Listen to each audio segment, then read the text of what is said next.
The first light of dawn in Seabrook wasn't a sudden burst, but a gentle unfurling, like the petals of a sea anemone.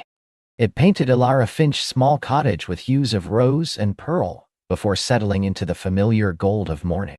Elara was usually awake before the sun had fully committed, drawn from her dreams by the whisper of the tide against the shore, a sound as constant and comforting as her own heartbeat. Her studio, a timber-framed extension on the north side of her cottage, was already cool and still, waiting for her. The air within it always held a faint, sweet scent of sea salt and molten glass, a testament to her passion. Today, she was working on a series of miniature lighthouses, each one a testament to the guiding light she believed resided within every soul, shimmering with iridescent blues and greens that mimicked the deepest ocean. Elara ran a hand over a half-finished piece, its delicate spire catching the nascent light and scattering it into 1,000 tiny rainbows across her workbench. She loved the way glass transformed, from solid earthy grains of sand into something ethereal and strong, holding light and bending it to its will. It was a metaphor, she often thought, for life itself. Her life in Seabrook was a tapestry woven with quiet routines and profound beauty. Mornings began with a cup of chamomile tea, brewed strong, sipped slowly on her small porch overlooking the wild, wind-swept garden. Then, a walk along the beach, collecting pieces of sea glass, driftwood, and smooth, wave-tumbled stones that often found their way into her sculptures. Afternoons were for the fire, the kiln roaring, shaping the molten heart of her art. Evenings, a book by the hearth, the scent of wood smoke mingling with the distant tang of the sea. Some might call it solitary, but Elara found a rich companionship in the rhythm of the tides, the call of gulls, the silent stories whispered by the ancient stones of Seabrook. She had lived here her entire life, inheriting the cottage and her love for glass from her grandmother, a woman whose spirit, much like the sea, was both fierce and gentle. Elara carried that legacy, her fingers deft, her heart open, even if she rarely spoke aloud the quiet longings that sometimes stirred within her. She was content, yes, deeply content with her art and her haven, but sometimes, on the cusp of sleep or staring out at the endless horizon, she felt a gentle, persistent tug. A whisper, perhaps, of something more, something yet to be discovered. Seabrook was not a town given to sudden changes. Its rhythm was slow, deliberate, like the turning of the tides. News traveled, not on wires, but on the morning breeze, carried from the bakery to the general store, then by word of mouth along the cobbled streets. So, when the whispers began about the old Thorn place, they were subtle at first, like the rustle of dry leaves. The Thorn place sat high on the cliffs, a grand, slightly austere stone house that had been empty for decades. It belonged to a branch of the Thorn family who had left Seabrook generations ago, and it had stood as a silent sentinel, its windows dark, its gardens overgrown, a local landmark shrouded in a faint air of mystery. Children dared each other to creep closer to its crumbling gates, and adults spoke of it with a mixture of reverence and unease. Then, one brisk Tuesday morning, Mrs. Gable from the bakery mentioned it to Elara as she handed over a warm loaf of sourdough. "Heard old Mr. Henderson's been up at the Thorn place. Saw his truck this morning, delivering supplies." Her eyes, bright and quick, met Elara's. Someone new, they say, moving in. Elara felt a flicker of surprise. The Thorn place had always been a fixture of Seabrook's landscape, a part of its unchanging character. To imagine it inhabited, alive with lights and footsteps, was a strange thought. "Someone new?" she echoed, tucking the loaf into her basket. "That's the word," Mrs. Gable confirmed, wiping flour from her apron. "A Thorn, apparently. A distant relative come back. Silas Thorn, I believe." Silas Thorn. The name itself felt like a whisper on the wind. Elara walked home, the news settling around her like the sea fog that sometimes rolled in. A distant Thorn, returning. It was more than just a new neighbor. It was a ripple in the calm surface of Seabrook's familiar waters. Over the next few days, the whispers grew louder, more distinct. Old Mr. Henderson, the town's handyman, confirmed he'd been up there, doing repairs. "Quiet sort," he grumbled good-naturedly over a pint at the Salty Siren pub. "Keeps to himself, but pays well." Elara found herself looking up at the cliffs more often during her beach walks. The Thorn place was visible from certain points, its gray stone blending with the cliff face. For decades it had been a blank slate, But now, she started to notice subtle differences. A wisp of smoke from the chimney on a surprisingly chilly evening. A faint light in one of the upper windows. A soft glow against the encroaching dusk. These were small things, easily missed, but to Ilara, attuned to the gentle shifts of her world, they stood out. One afternoon, while foraging for sea glass further along the shore, near the secluded cove where the old Thorn property met the beach, she saw something else. Fresh footprints in the damp sand, larger than any she usually encountered. They led from the water's edge, up towards the winding, overgrown path that ascended to the cliff house. They were too distinct to be a local, too purposeful. She knelt, tracing the outline with her finger. A man's print, clear and deep. A whisper of his presence, left behind by the retreating tide. She felt a strange pull of curiosity. Not a nosy curiosity, but a gentle, artistic one. What kind of person would choose to live in the old Thorn place? What stories did he carry? What did his hands look like? What did he think of Seabrook, of the constant murmur of the sea? The next morning, the fog was thick, muffling the world in a soft gray blanket. Ilara decided to take a different route for her walk, a winding path through the ancient cypress grove that ran parallel to the cliffs, just below the Thorn property. The air was heavy with the scent of pine needles and damp earth. The world was hushed, every sound amplified and softened at the same time. Suddenly, a sound cut through the silence. A melody. Faint, carried on the damp air, but distinct.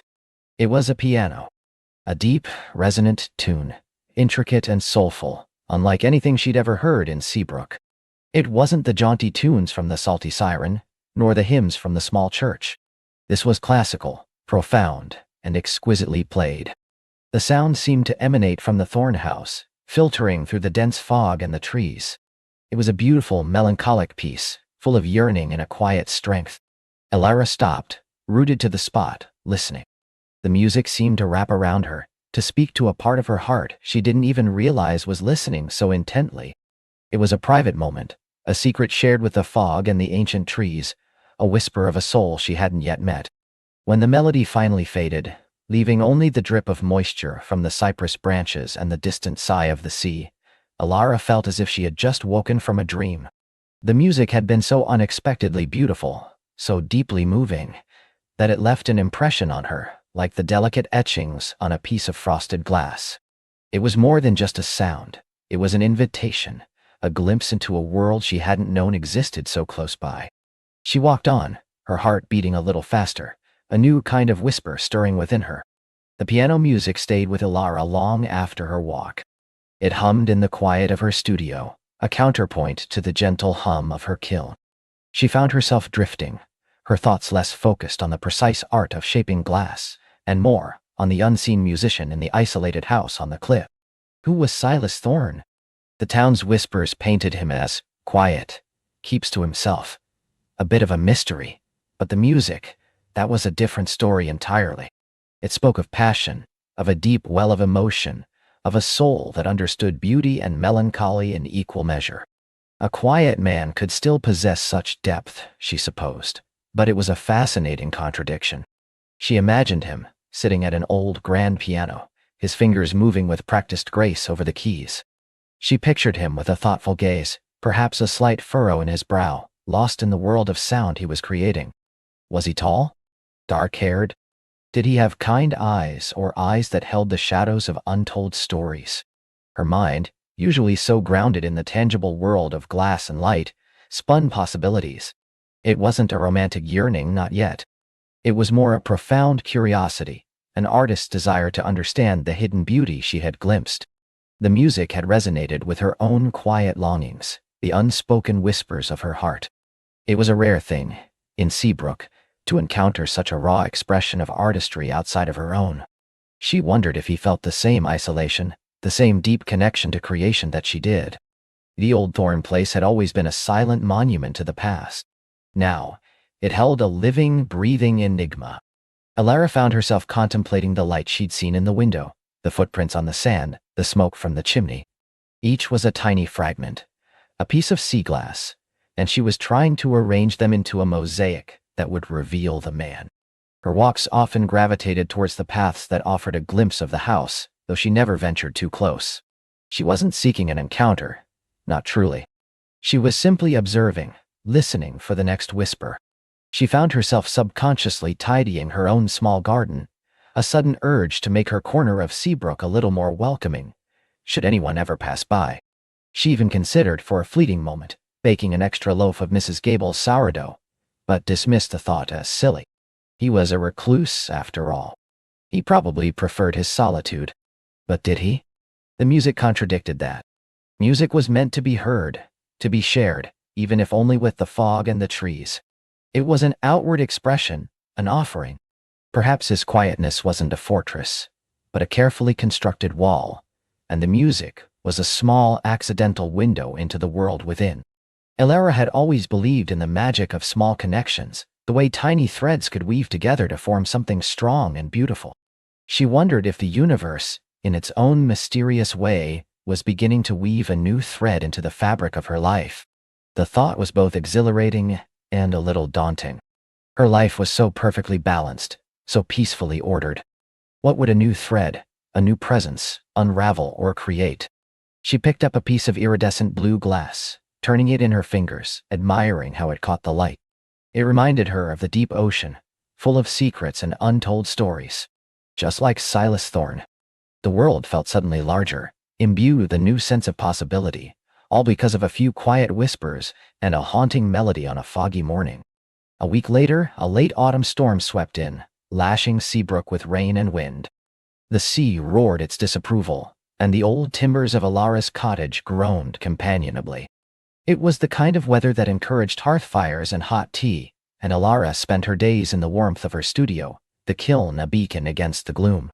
When the storm finally broke, leaving behind a sky scrubbed clean and a landscape glistening with moisture, Elara felt an irresistible urge to walk the beach. The storm always left treasures in its wake, unusual shells, pieces of ancient driftwood, and sometimes the most exquisite fragments of sea glass, polished smooth by the wild currents. She bundled up, her scarf pulled tight against the lingering chill, and headed down to the shore. The sand was freshly sculpted, the waves still powerful, though calmer. As she walked, her eyes scanning the tide line, she noticed something unusual near the base of the cliffs, not far from where the Thorne property met the shore. A small, intricately carved piece of driftwood. It wasn't a natural shape. Someone had worked on it, honing it into the elegant form of a diving seabird. Its wings were outstretched, its smooth surface worn by the sea, but the artistry was undeniable. It was beautiful, a perfect blend of nature and human touch. Elara picked it up, her fingers tracing the delicate curves. It felt resonant, imbued with a quiet energy. She wondered if it had belonged to Silas Thorne. It seemed to fit the image of the man who played such profound music. Was it a discarded piece of his own art, or something he had simply left behind? She continued her walk, the carved bird held carefully in her palm. The path she usually took veered away from the cliffs, but today, an invisible pull drew her further closer to the Thorne place. She reached a point where a narrow rocky outcrop jutted into the sea, offering a perfect, if slightly perilous, view of the old house. As she stood there bracing against the wind, she saw him. He was standing on the veranda of the Thorne house, silhouetted against the pale afternoon sky. Tall, with dark hair ruffled by the wind. He was looking out at the tumultuous sea, his back mostly to her. He held something in his hand, a book perhaps, or a sketchpad. Even from this distance, she could sense a stillness about him, a quiet contemplation that mirrored her own. He wasn't looking at her, wasn't even aware of her presence. It was a fleeting glimpse, a snapshot. But it was enough. The man from the whispers, the musician, the creator of the footprints and the carved bird. He was real. And in that moment, seeing him stand there, so perfectly framed by the wild beauty of Seabrook, a new, deeper whisper stirred within Elara. It wasn't just curiosity anymore. It was a feeling of recognition, a sense that perhaps, just perhaps, she wasn't quite as alone in her quiet world as she had always thought. She clutched the carved bird tighter, its smooth wood warm against her gloved hand. She wanted to leave it somewhere he would find it, a silent message of appreciation, a gentle acknowledgement of a shared sensibility. But where? And would it be too forward, too intrusive? She decided to keep it, for now, a small, tangible link to the man who was slowly, subtly weaving himself into the fabric of her quiet life. The sun began its slow descent, painting the sky in fiery oranges and deep purples, casting long shadows across the cliffs. Elara turned away from the thorn house, a new warmth blooming in her chest, a sense of anticipation she hadn't felt in a very long time. The whispers of Seabrook had found a new, compelling voice, and Elara felt ready to listen. Elara walked the familiar path home, but the world around her felt imbued with a new vibrancy. The fiery oranges of the sunset seemed brighter, the salty tang of the air sharper, the distant cry of gulls more poignant. The seashell, nestled in her palm, was smooth and cool, a tiny piece of the ocean given by a man who was becoming less of a stranger with each passing day. She opened her hand, examining its delicate spiral, remembering the warmth of his fingers as they brushed hers. It wasn't just a shell. It was a promise, a question, a nascent spark.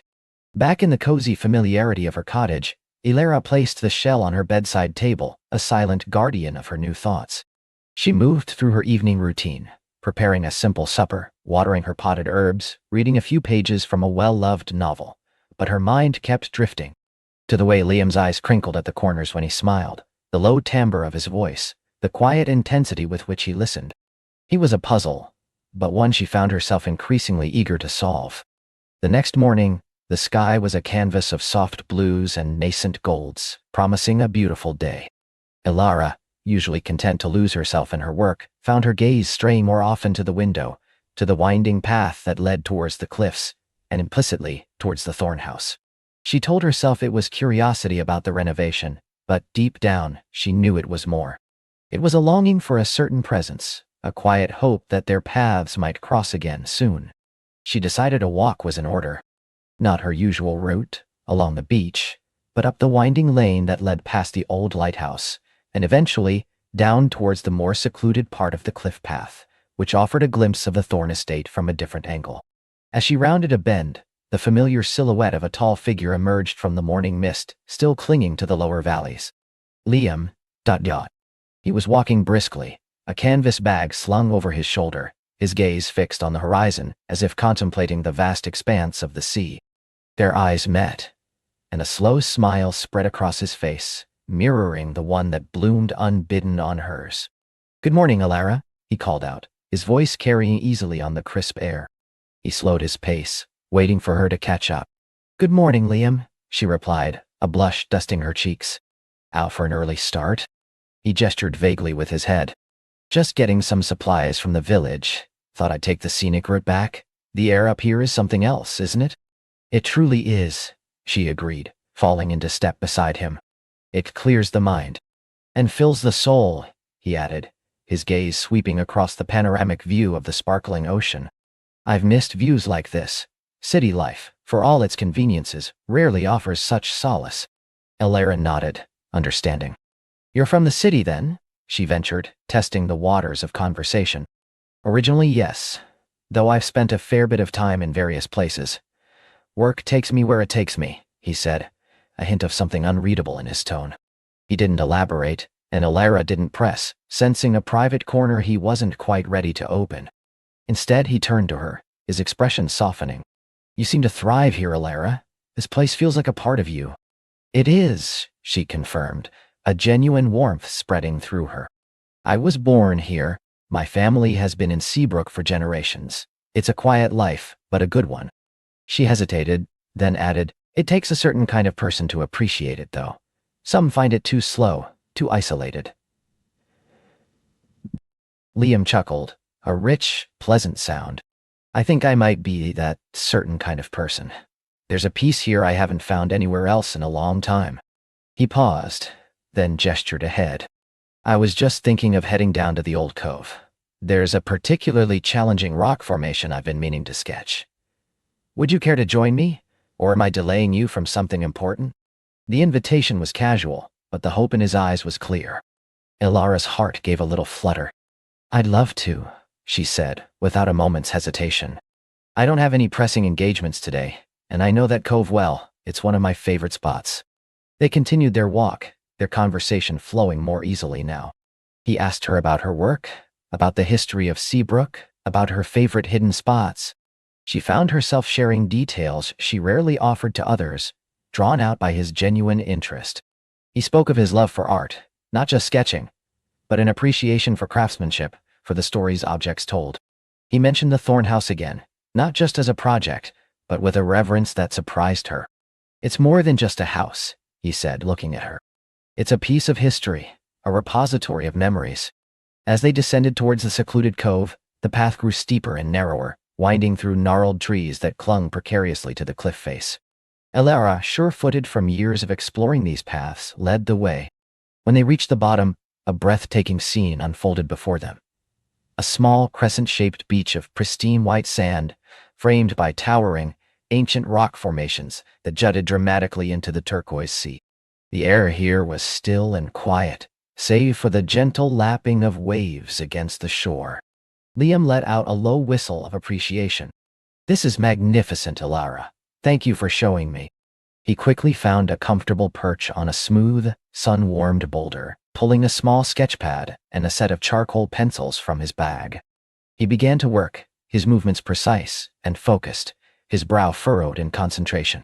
Elara, for her part, found a spot nearby, leaning against a weathered rock, content just to watch him. There was a quiet intensity to his focus, a complete absorption in his art that was compelling. She observed the strong lines of his jaw, the way his dark hair fell across his forehead, the subtle shifts in his expression as he translated the rugged beauty of the cove onto paper. A profound sense of peace settled over her, a feeling of rightness. It felt natural, being here with him, in this beautiful, isolated place. After a while, he looked up, catching her eye. "Sorry," he murmured, a slight flush on his cheeks. "I tend to get lost in it." "Don't apologize," she said softly. "It's beautiful to watch. You're very talented." He offered a self-deprecating shrug. "It's just a hobby, a way to process the world, I suppose." He turned the pad slightly so she could see. The rock formation, so imposing in reality, had been captured with a delicate strength, its ancient contours given new life by his hand. "It's more than a hobby, Liam," Elara insisted, genuinely impressed. "It's a gift." He smiled, a genuine, unguarded smile that reached his eyes. "Perhaps. It's certainly a comfort." He closed the sketchpad. "Tell me, Elara, what comforts you?" The question caught her by surprise, intimate and direct. She thought for a moment, looking out at the endless horizon. "The sea," she began. "Definitely the sea. Its constancy, its power. The quiet of my cottage, a good book, the smell of salt and old wood, and the stories, the history of this place, the people who've lived here." She paused, then met his gaze, a rare vulnerability in her eyes. "And lately," she added, her voice barely a whisper, "new connections." His eyes held hers, a silent acknowledgement passing between them. The air seemed to thicken, charged with unspoken emotions. "New connections," he echoed, his voice low, "can be the most comforting of all." He reached out, his hand hovering for a moment before gently tracing the delicate curve of the seashell that hung on a thin leather cord around her neck. It was the same shell she'd found that day, the one he'd picked up. She hadn't realized she was wearing it, a subconscious testament to its growing significance. His touch sent a shiver down her spine, a spark of electricity that spread through her veins. "You kept it," he observed, his thumb lightly stroking the smooth surface of the shell. His gaze was warm, searching, full of a quiet delight. Elara's breath caught in her throat.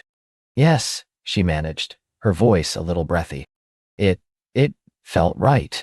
He nodded slowly, his eyes still fixed on the shell, then on her. "It does," he murmured, his voice husky. "It feels right." He lingered for another moment, his touch a gentle brand, before reluctantly withdrawing his hand. The absence of his touch left a cool void, but the warmth of his presence remained. They spent another hour at the cove, sharing stories, laughter, and comfortable silences. Elara found herself telling him about her grandmother, a fierce and loving woman who had taught her to read the tides and mend fishing nets. Liam, in turn, spoke of his own grandmother, a woman who had instilled in him a love for old things and forgotten tales. It was a subtle exchange of vulnerabilities, a quiet building of trust. As the sun climbed higher, Casting dappled light through the trees, they decided to head back. The walk felt different this time, imbued with a shared intimacy. They spoke less, but their unspoken connection felt stronger, a subtle current beneath the surface of their companionable silence. When they reached the fork in the path, one leading to Alara's cottage, the other towards the thorn house, Liam stopped. "Thank you, Alara," he said, his smile genuine and heartfelt. "This morning was unexpected and truly lovely." "Thank you, Liam," she replied, her own heart feeling lighter than it had in years. "I enjoyed it immensely." She hesitated then, emboldened by the morning's ease, she said. She immediately worried she'd overstepped, but the hopeful glint in his eyes reassured her. "I would like that very much, Alara," he said, his smile widening. "When would be good?" "How, Friday evening," she suggested, her voice steadier now. "Around 7? "Perfect," he confirmed. "I look forward to it." He gave her a warm, lingering look, a silent promise in his gaze, before turning and heading towards the thorn house. Alara walked the rest of the way home in a happy daze. Friday evening, a dinner. It felt like a significant step, a tangible progression from the subtle dance of their previous encounters. The seashell around her neck felt warm against her skin, a tangible reminder of the morning's intimate moments. The next few days were a blur of anticipation. Alara meticulously cleaned her small cottage, polished the worn wooden furniture, and even debated what to wear, a deliberation she hadn't engaged in for years. She chose simple, local ingredients for the meal: freshly caught fish from the village market, crisp vegetables from her garden, and a berry tart for dessert. She wanted it to be authentic, a reflection of her life, not an attempt to impress. Friday arrived, ushered in by a soft, golden light that spilled across Seabrook. Alara spent the afternoon baking, the sweet scent of berries and cinnamon filling her cottage. As dusk began to settle, she lit a few candles, creating a warm, inviting glow. She changed into a simple, flowing linen dress, a deep ocean blue that complemented her eyes, and tied her hair back with a soft ribbon. The seashell necklace was, of course, a permanent fixture. Precisely at 7, a soft knock echoed through the quiet cottage. Alara's heart gave a nervous jump, but she took a deep breath, smoothing her dress, and opened the door. Liam stood on her doorstep, looking impossibly handsome in a dark fitted shirt that emphasized the breadth of his shoulders and casual trousers. He held a bottle of wine and a small, carefully wrapped bundle of wildflowers, wild roses and sea lavender, gathered from the cliffs. "Good evening, Alara," he said, his smile gentle, his eyes warm as they took in her appearance. "You look lovely." "Liam," she replied, a genuine smile gracing her lips. "Come in, and thank you. The flowers are beautiful." She took the wine and flowers, her fingers brushing his, sending a familiar jolt through her. He stepped inside, his gaze sweeping over the cozy interior of her cottage. "This is wonderful, Alara," he murmured, his voice soft with appreciation. "It feels so lived in, so much character." "It's home," she said simply, leading him towards the small dining table she had set. "Please, have a seat. Dinner will be ready in a moment." As they settled in, the conversation flowed easily, punctuated by laughter and comfortable silences. Liam was an attentive listener, asking thoughtful questions about her life, her passions, the challenges of living in a small coastal town. He spoke more about his work, revealing that he was an architectural historian, specializing in the restoration of historic properties. "The Thorn House," he explained, "is a particularly intriguing project. It has such a rich, if somewhat veiled, past. My goal is to restore it, not just to its former glory, but to uncover its story, piece by piece." "Veiled past?" Alara asked, intrigued. The Thorn family were always quite private, even for Seabrook standards, but I didn't realize there was anything mysterious about them.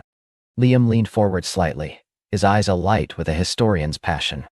"There are whispers of hidden rooms, secret passages, even a lost library. The original architect was known for his eccentricities, and the last occupant, Elias Thorn, was a recluse, known to hoard artifacts and documents." He paused, a wry smile playing on his lips. "It's like peeling back layers of time. Every discovery is a thrill." Alara listened, captivated. The Thorn House, once a silent, imposing landmark, was now being brought to life through Liam's words, revealing a depth she had never imagined. "And you enjoy this?" the uncovering. More than anything, he admitted. It's a connection to the past, a way of understanding who we are by understanding where we've come from. Every nail, every beam, every faded wallpaper pattern holds a piece of a story. He looked at her, his expression softening. Much like people, I suppose, we're all collections of stories, waiting to be understood. Elara felt a gentle blush rise to her cheeks. His gaze was so direct, so earnest, that she felt herself being seen, truly seen, in a way she hadn't experienced in years. She found herself sharing more about her own family's history, the old tales of Seabrook, the legends of the sea. She spoke of her quiet life, her love for her garden, her simple joys. He listened with rapt attention, occasionally interjecting with a thoughtful question, making her feel that every word she uttered was important. The meal was delicious, the wine a perfect compliment, and the company even better. As Elara served the berry tart, Liam complimented her cooking warmly. This is truly wonderful, Elara. Thank you for inviting me. It was my pleasure, Liam, she said, her smile genuine. I'd often have company for dinner. He met her gaze across the flickering candlelight. Then I'm glad I could break the routine. His eyes held a depth that spoke volumes, a silent acknowledgement of the growing connection between them. After dinner, they moved to the small, comfortable sitting area by the fireplace.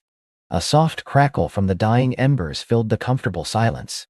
Liam picked up a worn copy of a poetry book from her shelf, his fingers tracing the title. Yeats? He asked, a hint of surprise in his voice. A man of great insight. One of my favorites, Elara confirmed. I find solace in his words. He opened the book to a random page, his eyes scanning the verses. Do you read poetry often? When the mood strikes, she replied. Sometimes, only a poem can truly capture a feeling. He looked up from the book, his gaze thoughtful. I agree. There's a certain economy of language, a way of distilling emotion, that prose often misses. He closed the book gently, placing it back. Elara, he began, his voice taking on a slightly more serious tone. I know you're curious about the Thorn House and about me. There's a reason I'm so invested in this particular project, beyond just the historical value. Elara felt a quiet tightening in her chest. This was it, the deeper revelation she'd sensed was coming. You don't have to tell me anything you're not ready for, Liam, she said softly, wanting him to feel no pressure. He offered a small, reassuring smile. I want to. I feel comfortable with you. More comfortable than I have with anyone in a long time. He paused, taking a breath.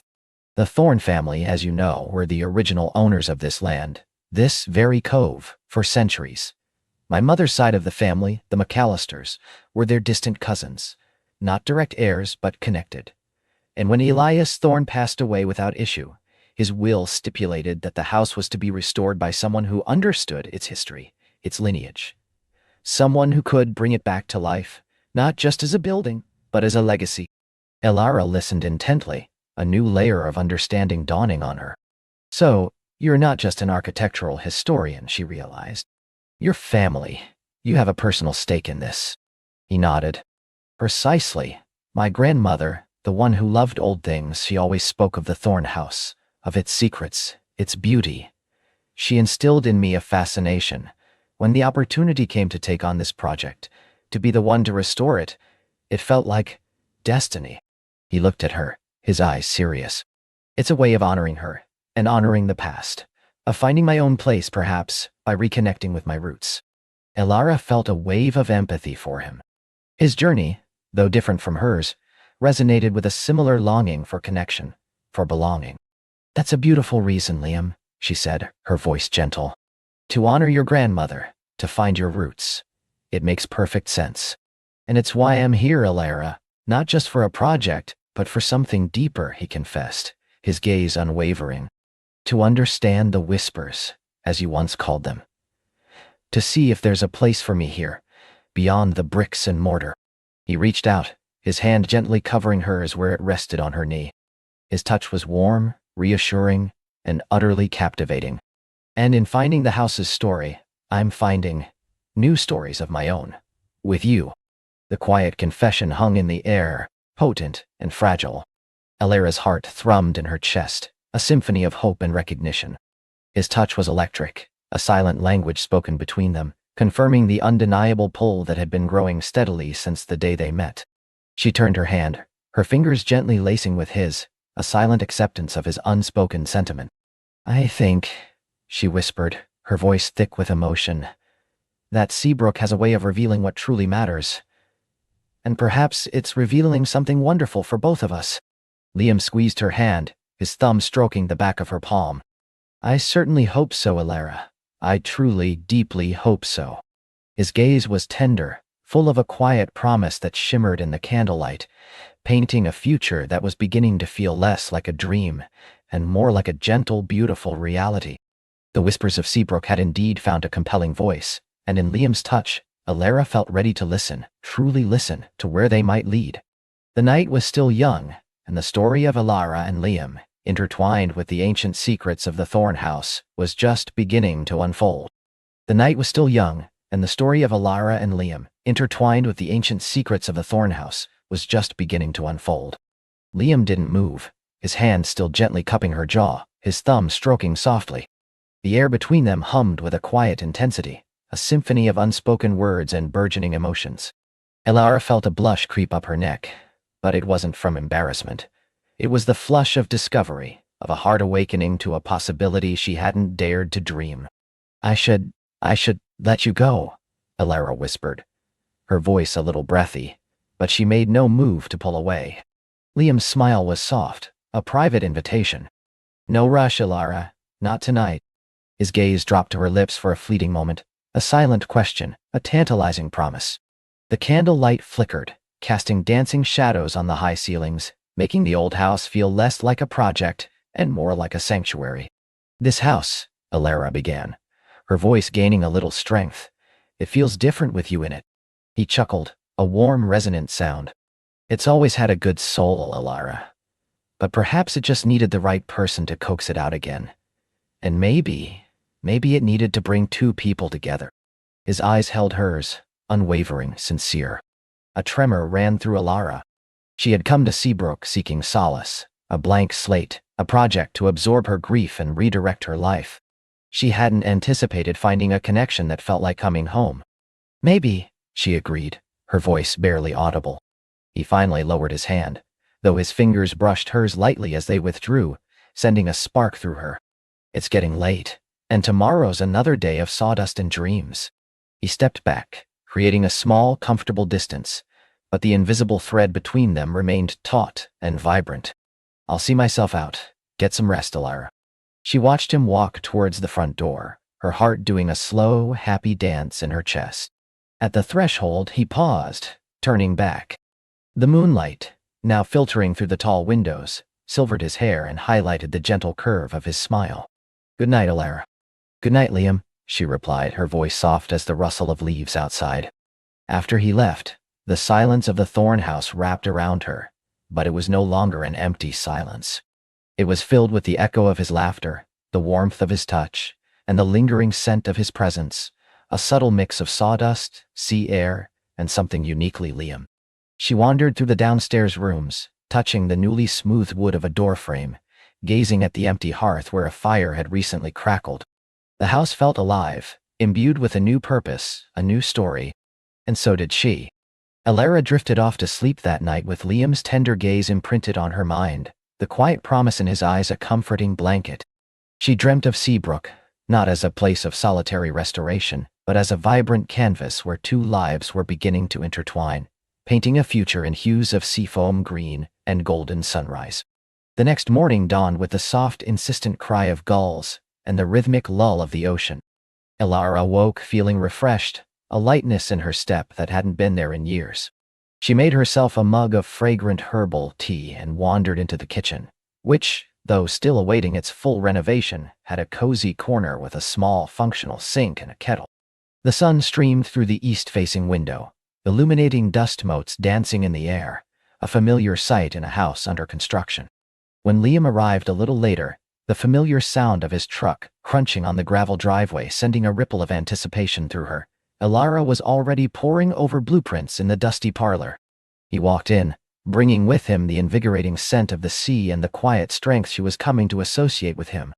"Morning, Alara," he said, his voice warm, his eyes crinkling at the corners as he smiled. "Morning, Liam," she replied, her own smile feeling more genuine than it had in a long time. "Ready to tackle the North Wing?" "Always," he affirmed, rolling up his sleeves. "I brought some samples for the trim work. Thought you might want to see them in the natural light." He laid out several pieces of wood, each with a slightly different profile and finish, on a drop cloth. As they bent over them, discussing the merits of a rounded edge versus a more classic squared one, their shoulders brushed, a small electric contact that neither of them acknowledged with words, but both felt acutely. Working with Liam had always been easy, a harmonious collaboration of vision and skill. But now, there was an added layer, a silent current of awareness that flowed between them. Every shared glance held a deeper meaning, every casual touch a lingering warmth. They moved around each other with an unspoken choreography, anticipating needs, sharing insights. That afternoon, while Liam was up on a ladder repairing a section of molding in the library, Alara was carefully removing layers of old wallpaper from a corner. As she peeled away a particularly stubborn section, her fingers brushed against something hard and metallic embedded in the plaster. "Liam?" she called out, a note of curiosity in her voice. He descended the ladder with practiced ease. "What is it?" "I think I found something," she said, pointing to the small protrusion. Using a delicate scraper, she carefully worked around it. It was a small, ornate brass locket, tarnished with age, nestled in a shallow cavity behind the plaster.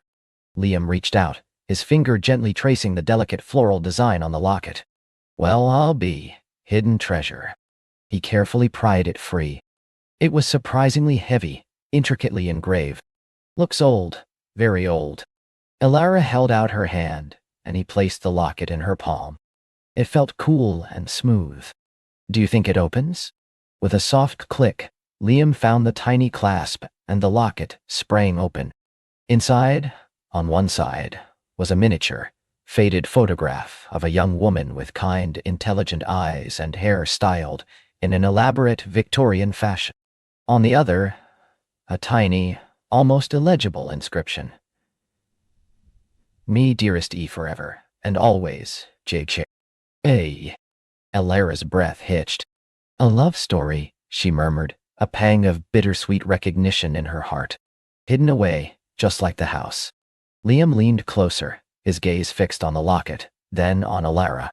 "Thornhouse has seen its share of love stories, I'd wager. Generations of them." He paused, then added softly, "Maybe it's still collecting them." Alara looked up, her eyes meeting his. The locket felt warm in her hand now, a tangible link to the past, a silent whisper of enduring affection. It felt like a sign, a gentle nudge from the universe. They spent the next hour carefully examining the locket, speculating about the young woman, E, and her mysterious J. Liam, with his deep knowledge of Seabrook's history, suggested they might even be able to trace the family through Old Town records. This house was built in the late 1800s by a Captain Thorne. He had several daughters. Perhaps E was one of them. The shared discovery, the quiet unraveling of a past romance, wove another thread between them. It wasn't just about restoring wood and plaster. It was about honoring the lives lived within these walls, and perhaps adding their own chapter to its unfolding narrative. As dusk began to settle, casting long, dramatic shadows across the library floor, Alara realized how much she was enjoying this process, not just of the house, but of her own heart. "I'm starved," she admitted finally. "And I think my brain has reached its maximum capacity for historical speculation for the day." Liam grinned. "Mine too. How about we grab some dinner? There's a little seafood place down by the harbor, the Salty Siren, that does a mean clam chowder." Alara's heart fluttered. This wasn't a work dinner. This was a date. "I'd like that very much, Liam." He drove them in his sturdy old pickup, the windows down, the salty air whipping through her hair. The sun dipped below the horizon as they arrived at the harbor, painting the sky in fiery oranges and soft purples. The Salty Siren was a charming, rustic establishment, smelling of fresh fish and old wood, filled with the cheerful chatter of locals. They found a cozy booth by the window with a view of the bobbing fishing boats. Over steaming bowls of chowder and crispy fried calamari, their conversation flowed easily, moving from house plans to Seabrook lore, from their shared pasts to their tentative hopes for the future. Alara found herself telling him about her previous life in the city, the demanding career that had left her feeling hollow, the sudden loss that had propelled her to seek refuge in Seabrook. "I felt like I was living someone else's life," she confessed, stirring her chowder. "And then, when everything changed, I realized I didn't even know who he was anymore." Thornhouse was supposed to be my anchor, my way back to myself. Liam listened intently, his gaze warm and understanding. "It's brave what you're doing, Alara. Not many people have the courage to dismantle their life and rebuild it from scratch." He reached across the table, his hand gently covering hers for a brief, comforting squeeze. "I think you're finding yourself just fine." His touch sent a wave of warmth through her, a comforting balm to old wounds. "And you, Liam? What keeps you in Seabrook? You're so talented you could work anywhere." He smiled, a wistful, tender expression. "This is home. Always has been. My family has been building and restoring homes here for generations. There's something deeply satisfying about working with structures that have stood for over a century, knowing you're preserving a piece of history, giving it new life. And this community, it's in my blood. Besides," he added, his eyes twinkling, "who would look after Thornhouse if I left?" Besides, he added, his eyes Alara laughed, a genuine, joyful sound. "I suppose I'd be lost without you." The words tumbled out, heartfelt and true. His smile softened, becoming more intimate. "I think I'd be lost without you too, Alara." The air between them shimmered, thick with unspoken affection. The clatter of plates and cheerful din of the restaurant faded into background noise. It felt as though they were in their own private world, a bubble of connection that was growing stronger with every shared glance, every gentle touch. After dinner, Liam walked her back to Thornhouse. The moon was a luminous pearl in the inky sky, casting a silver sheen over the ocean, which hummed a soft lullaby in the distance. The old house stood silhouetted against the night, its windows dark save for the few lights Alara had left on inside. At the front door, they paused. The gentle evening breeze rustled the leaves in the ancient oak tree, creating a soft whisper. Alara's heart beat a little faster, anticipating, hoping. Liam turned to her, his hands gently finding her shoulders, his thumbs stroking the soft fabric of her cardigan. His gaze was tender, searching. "Alara," he began, his voice a low rumble. I've never met anyone quite like you." Her breath caught in her throat. She looked up at him, her eyes reflecting the moonlight. "And you, Liam." He leaned in, slowly, giving her every opportunity to pull away, but she didn't. Her eyes fluttered closed as his lips met hers. It was a soft, tentative kiss at first, a gentle exploration, tasting of sea, salt, and hope. Then as she responded, melting into his embrace, it deepened, becoming more confident, more passionate, yet still incredibly tender. It was a kiss that spoke of longing, of discovery, of a future unfolding. When they finally broke apart, breathless, a warm flush spread through Alara. Her fingers instinctively reached up to touch her lips, still tingling from his kiss. Liam's eyes, dark and fathomless in the moonlight, held hers. "Good night, Alara," he whispered again, his voice huskier this time. "Dream, sweet dreams." She could only nod, her mind reeling, her heart soaring. As he walked away, she watched him until his truck was a distant rumble, then a memory. She touched the locket, still in her pocket, and then her lips. The whispers of Thornhouse, of Seabrook, of her own heart, were now singing a beautiful, undeniable melody. The days that followed settled into a rhythm of shared purpose and deepening affection. The restoration of Thornhouse became less a solitary endeavor for Alara and more a collaborative journey with Liam. They uncovered more than just architectural details. They unearthed memories. Behind a loose floorboard in one of the upstairs bedrooms, they found a small, leather-bound journal. Its pages, brittle with age, detailed the daily life of a young woman named Clara, one of Captain Thorne's daughters from the turn of the 20th century. Clara's elegant script spoke of moonlit walks on the beach, of dances in the grand parlor, of her secret hopes and dreams. She wrote of a young man, a visiting artist named Thomas, whose talent and gentle spirit had captured her heart. Their romance, detailed in hushed entries, bloomed amidst the backdrop of Thornhouse, much like Alara and Liam's own. She wrote about him sketching her by the rose garden. Alara read aloud one afternoon, her voice soft with wonder, and how his eyes were the color of the stormy winter sea, yet held the warmth of summer sun. She glanced at Liam, whose eyes, a striking blue-gray, were indeed reminiscent of the Seabrook Ocean. He chuckled, a pleased flush rising on his neck. They found themselves drawing parallels between Clara and Thomas's story and their own. Clara's longing for a life beyond Seabrook, yet her deep love for the artist who saw the beauty in her world. Thomas's transient nature, yet his devotion to the home and the woman he found there. It added a layer of romantic history to the house, making their work feel even more meaningful. One blustery afternoon, a rare autumn storm rolled in, forcing them to pause work on the exterior. Rain lashed against the windows, and the wind howled like a mournful spirit. Liam had stayed, helping Alara secure loose tarps and check for leaks. With the power flickering and the house feeling particularly cozy, Alara suggested they light a fire in the library's grand fireplace. As the flames crackled and danced, casting a warm glow on the dusty shelves, they sat on an old rug, sipping mugs of hot chocolate. The storm outside raged, but inside, a profound sense of peace settled over them. "This house," Alara said, gesturing around the room, "it feels like it's breathing again, like it's happy." Liam nodded, his gaze on the dancing flames. "It missed having a heart, I think. A person who truly cared, who saw its potential, not just its decay." He turned to her, his expression serious. "You've given it that, Alara. You've given it back its soul."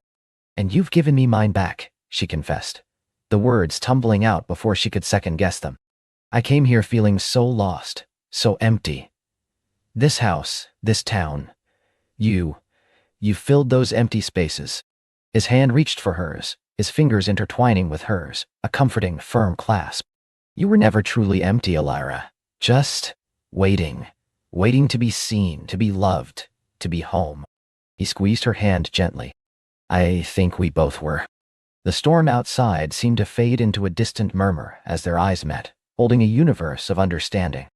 The connection between them was no longer tentative. It was a strong, vibrant cord woven with shared laughter, quiet moments, and a growing, undeniable love. A few weeks later, the grand staircase, once a perilous climb, was fully restored. The rich mahogany gleamed, the intricate carvings brought back to life. It was a triumph, a testament to their combined efforts. To celebrate, Liam brought over a bottle of sparkling cider and 2 crystal flutes he'd found at a local antique shop. They stood at the foot of the staircase, admiring their handiwork. To Thornhouse, Liam raised his glass, and to new beginnings. Alara clinked her glass against his. "To Thornhouse," she echoed, "and to the future." He took a sip, his eyes never leaving hers. "And to us, Alara, to whatever beautiful thing we're building here, together." Her heart swelled with a joy so profound it almost hurt. "To us," she whispered, her voice thick with emotion. The house was slowly, but surely shedding its skin of neglect, revealing the elegant beauty beneath. The gardens, though still wild, were beginning to show signs of Alara's careful planning, with new rose bushes and fragrant herbs taking root. The community of Seabrook had embraced Alara, welcoming her into their fold. Mrs. Henderson, the owner of a local bakery, now always set aside Alara's favorite blueberry muffins, and Mr. Finch, the quiet bookseller, would recommend historical novels about coastal towns, knowing her interests. But it was Liam who had truly anchored her to this new life. His steady presence, his unwavering support, his gentle affection had become the bedrock of her existence in Seabrook.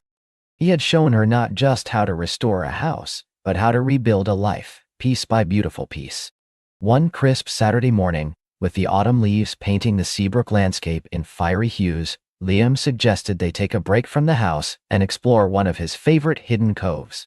"It's a bit of a hike," he warned, "but the view is worth it." Alara readily agreed.